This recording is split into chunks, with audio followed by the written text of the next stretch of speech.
नमस्कार, स्वागत है आपका हमारे चैनल पर। मैं हूं आपके साथ शिप्रा सैनी। महाराष्ट्र के अमरावती में शिवसेना की करारी हार हुई है। शिवसेना के मंसूबों पर एक बार फिर से बीजेपी ने पानी फेर दिया है। बीजेपी की जीत ने यह साफ संदेश दे दिया है कि दरअसल चाहे पूरा विपक्ष भी एक साथ आ जाए, लेकिन बीजेपी को हराना नामुमकिन है। महाराष्ट्र के अमरावती नगर निगम में स्थायी समिति के अध्यक्ष पद को लेकर चुनाव हुए, जिन चुनावों में बीजेपी उम्मीदवार को हराने के लिए खुद को हिंदूवादी कहने वाली शिवसेना ने AIMIM के साथ गठबंधन कर लिया और सिर्फ बीजेपी को हराने के लिए यह सब कुछ किया गया। लेकिन हार किस तरीके से एक बार फिर से शिवसेना की हुई है, यह साफ तौर पर देखा जा रहा है। बीजेपी के चेयरमैन पद का जो चुनाव हुआ था, उस पर बीजेपी ने जीत हासिल की है, तो कहीं ना कहीं एक बार फिर से बड़ा झटका महाराष्ट्र में शिवसेना को लगा है, क्योंकि ना सिर्फ MIM बल्कि आपको बता दें कांग्रेस पार्टी BSP के साथ मिलकर बीजेपी को हराने की ये रणनीति अमरावती के स्थायी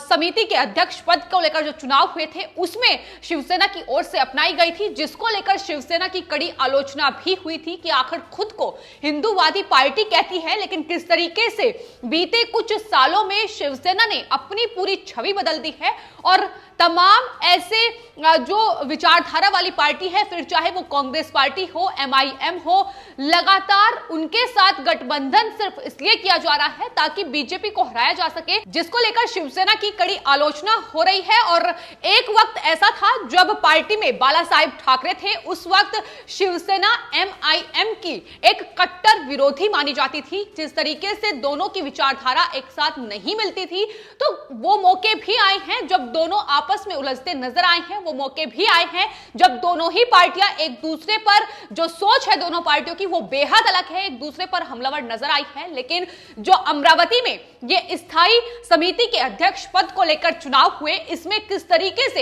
एक बीजेपी उम्मीदवार को हराने के लिए शिवसेना ने MIM के साथ भी गठबंधन कर लिया, यह अपने आप में एक बड़ा सवाल है, लेकिन जिसको लेकर शिवसेना को जवाब भी मिल गया और बीजेपी की जीत इन चुनाव में हुई है। बात अगर इन चुनाव के नतीजों की जाए तो आपको बता दें शिवसेना ने एक रणनीति तैयार की थी, एक खेल कह सकते हैं, खेलने की कोशिश की थी। शिवसेना MIM, कांग्रेस, BSP और बीजेपी विरोधी जितने भी लोग या पार्टियां थी, उनके साथ मिलकर गठबंधन कर बीजेपी को हराने की ये कोशिश थी इन चुनावों में। लेकिन कहीं ना कहीं ये कोशिश अब शिवसेना पर ही भारी पड़ती नजर आई। इन चुनाव में अगर बात की जाए तो बीजेपी के जो सदस्य थे वो एब्सेंट थे और बीजेपी विरोधी ने बीजेपी को ही वोट किया। इसके अलावा जो शिवसेना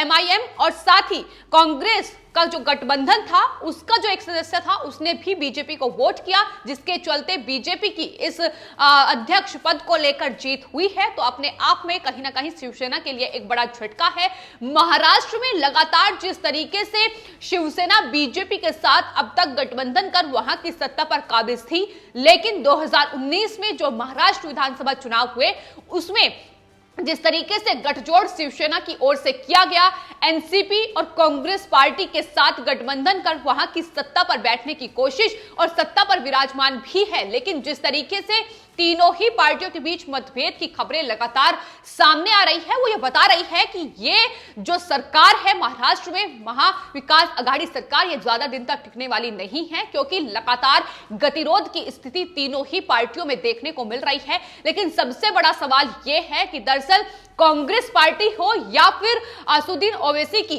MIM हो, उनकी जो विचारधारा है वो शिवसेना की विचारधारा से बेहद अलग, लेकिन उसके बावजूद भी सिर्फ और सिर्फ सत्ता के लालच में बीजेपी को हराने के लिए ये तमाम हथकंडे शिवसेना की तरफ से अपनाए जा रहे हैं। लेकिन वहीं लगातार अब महाराष्ट्र की जनता भी शिवसेना से सवाल कर रही है कि आखिर वो हिंदूवादी पार्टी जो चिल्ला चिल्लाकर ये कहती थी कि दरअसल वो हिंदुत्व की उनकी छवि है, जिस तरीके से उनकी एक अलग विचारधारा है, लेकिन अब वो एक मुस्लिम पार्टी के साथ गठबंधन कर जीतने की कोशिश कर रही है। ये दिखाता है कि सिर्फ और सिर्फ ये शिवसेना का सत्ता को पाने के लिए लालच है और कुछ नहीं है।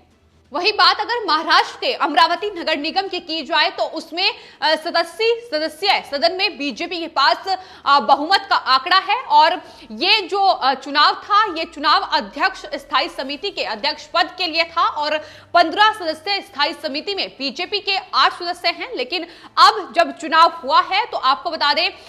बीजेपी को पार्टी के एक उम्मीदवार का समर्थन हासिल हुआ है और कुल अब 9 वोट बीजेपी को मिले हैं, जिसके बाद ये जो अध्यक्ष पद है ये बीजेपी ने हासिल कर लिया है। लेकिन बीजेपी को इस स्थायी समिति से बाहर रखने के लिए शिवसेना ने तमाम कोशिशें की। उन्होंने एआईएमआईएम के साथ और बीएसपी के साथ आने का फैसला इन चुनावों में किया, लेकिन कड़ी आलोचना के साथ साथ लोगों ने ये तक भी कहा कि दरअसल बाला साहेब ठाकरे किस तरीके से शिवसेना को एक साथ जोड़कर रख रहे थे, किस तरीके से शिवसेना की एक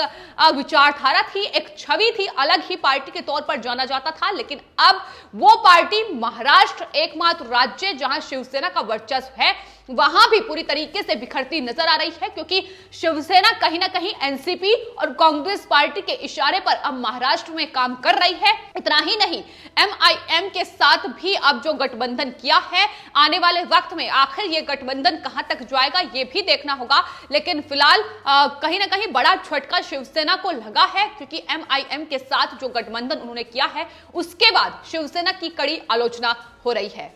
तो फिलहाल शिवसेना अलग अलग तरीके अपना रही है कि आखिर किस तरीके से महाराष्ट्र में जो बीएमसी के चुनाव आने वाले हैं उसके लिए किस तरीके से बेहतर तैयारियां अभी से कर ली जाए, फिर चाहे वो कांग्रेस पार्टी के साथ गठबंधन किया जाए या फिर एनसीपी के साथ हाथ मिलाया जाए। इसके अलावा वो इलाके जहां कहीं ना कहीं एमआईएम का वर्चस्व भी हो सकता है, वहां एमआईएम के साथ गठबंधन करने से भी शिवसेना चूकती नजर नहीं आ रही है, लेकिन उन्हें जवाब पुरजोर तरीके से दिया जा रहा है। लोग लगातार अब शिवसेना पर यह सवाल उठा रहे हैं कि दरअसल अगर शिवसेना कांग्रेस पार्टी के साथ महाराष्ट्र में गठबंधन कर सकती है तो यह बड़ी बात नहीं है कि वो असदुद्दीन ओवैसी की पार्टी एमआईएम के साथ गठबंधन करे। ये कोई चौंकाने वाली बात नहीं है, लेकिन सवाल अपने आप में बड़ा है कि आखिर शिवसेना अब खुद की जो उनकी विचारधारा है वो किस तरीके से खोती जा रही है और कहीं ना कहीं पूरी तरीके से एक तरीके से धूमिल भी होती जा रही है। सिर्फ और सिर्फ बीजेपी को हराने के लिए जो ये चुनाव हुए हैं इसमें भी कई तरीके से कह सकते हैं कि दरअसल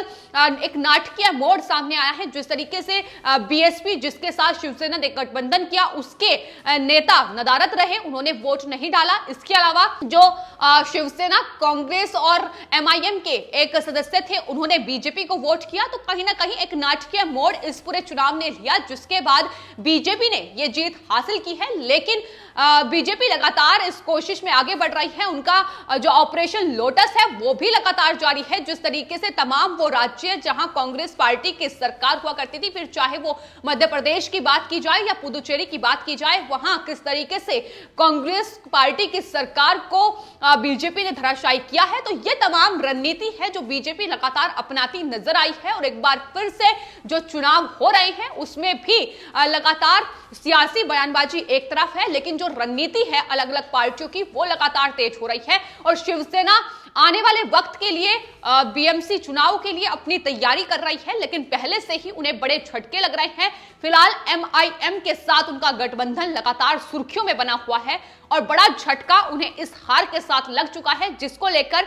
महाराष्ट्र में बीजेपी प्रवक्ता शिवराई कुलकर्णी ने कहा है कि शिवसेना हिंदुत्व को सत्ता में बने रहने के लिए तिलांजलि देने का काम कर रही है। अमरावती नगर निगम में एकमात्र शिवसेना पार्षद जयश्री कुरेकर ने यह कहा है कि हम बीजेपी को सत्ता से बाहर रखने के लिए हम एक साथ आए हैं, हम हिंदुत्व को नहीं भूले हैं, बीजेपी को हमें हिंदुत्व सिखाने की जरूरत नहीं है। तो इन चुनावों को लेकर भी खासतौर पर यह चुनाव इसलिए अहम हो जाता है कि दरअसल शिवसेना ने असदुद्दीन ओवैसी की पार्टी एमआईएम के साथ गठबंधन किया है। ऐसे में यह चुनाव अपने आप में सुर्खियों में बना हुआ है, जिसको लेकर अब महाराष्ट्र में राजनीति भी काफी ज्यादा शुरू हो गई है, क्योंकि वो पार्टी जो एक दूसरे की विरोधी हुआ करती थी, जो एक दूसरे की कट्टर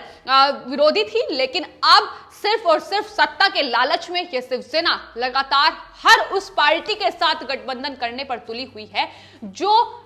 पिछले कुछ सालों में शिवसेना के कड़े दुश्मन कह सकते हैं, कट्टर विरोधी कह सकते हैं, हुआ करते थे। लेकिन फिलहाल ये महाराष्ट्र की पूरी राजनीति आखिर कहां जाकर विराम इस पर लगेगा ये देखना होगा। लेकिन महाराष्ट्र सरकार की मुश्किलें भी दूसरी तरफ लगातार बढ़ रही है, न सिर्फ इस चुनावों के चलते बल्कि जो तमाम दूसरे मामले महाराष्ट्र में महाराष्ट्र सरकार पर भारी पड़ रहे हैं उसको लेकर भी अब उद्धव ठाकरे सरकार से बीजेपी उन पर हमलावर हैं, उनसे लगातार सवाल पूछे जा रहे हैं। तो मुश्किलें लगातार महाराष्ट्र सरकार और खासतौर पर शिवसेना की महाराष्ट्र में बढ़ती नजर आ रही है। लेकिन जो शिवसेना महाराष्ट्र की कहीं ना कहीं कह सकते हैं एक